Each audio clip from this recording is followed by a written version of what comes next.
Bonsoir à tous, bonsoir à toutes, où que vous soyez, ou bonjour, ou bon après-midi, selon les endroits où vous êtes et d'où vous me suivez en ce moment.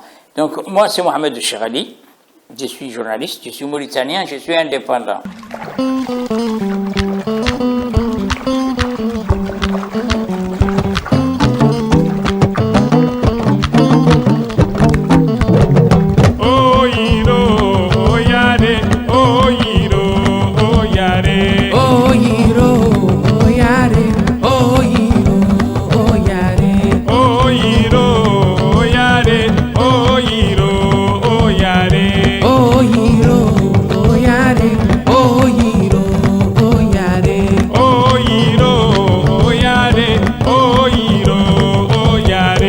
Je passe de plus en plus sur des chroniques relatives à des événements marquants de l'actualité de notre pays. C'est tout à fait normal. Parce que je pense, et j'ai toujours pensé, et je le penserai toujours, que la Mauritanie ne sera que ce que nous allons faire d'elle. Ce que nous allons faire d'elle, nous qui, il faut savoir qu'en Mauritanie, il y a les bons, il y a les mauvais, il y a ceux qui aiment le pays, ceux qui sont apatrides, ceux qui connaissent les réalités du pays. Ceux qui sont tolérants, ceux qui ne le sont pas, ceux qui sont extrémistes, ceux qui sont violents. De tout ça, il faut quand même faire vivre la Mauritanie. Faire vivre la Mauritanie, ce que nous souhaitons tous, malgré nos divergences, malgré la divergence de nos points de vue, malgré ce que nous pouvons penser du régime, et ce que nous pouvons penser les uns d'entre nous des autres, et il reste quelque chose de très important, c'est la Mauritanie. La Mauritanie est au-dessus de tout. Je l'ai toujours dit, et j'ai dit que la Mauritanie, c'est notre pays, c'est tout ce que nous avons, c'est ce qui nous appartient à nous tous, même si malheureusement certains d'entre nous ont été spoliés de droits, certains d'entre nous même ont été tués pour des idées, pour un idéal, pour la lutte, pour l'émancipation de ce pays. Et certains, comme les négro-mauritaniens, qui ont été donc assassinés lâchement au mois de Ramadan de 1989. Mais tout ça, c'est de l'histoire. C'est de l'histoire, c'est notre passé, c'est notre présent, c'est notre futur, peut-être. Mais le plus important pour chacun d'entre nous, et ce que nous devons tous faire, c'est que chacun de nous essaie de son côté d'aider la Mauritanie à sortir de ses difficultés. La Mauritanie, elle a des problèmes, nous le savons tous. Elle a le problème du passif humanitaire, elle a le problème de ce détournement de deniers publics, elle a le problème de ces pillages des ressources, elle a le problème de cette discrimination au niveau de l'administration, elle a des problèmes de ségrégation, elle a même des problèmes de racisme.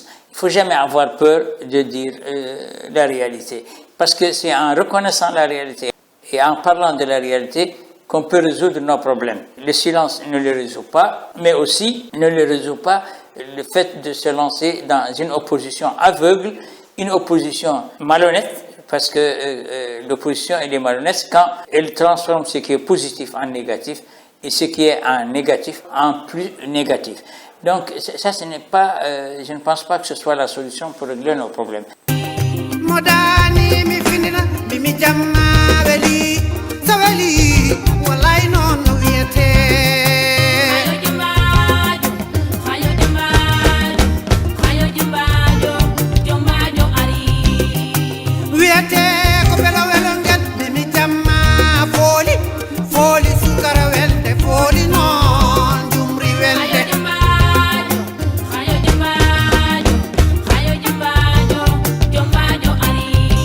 On n'est pas obligé d'aimer le régime en place.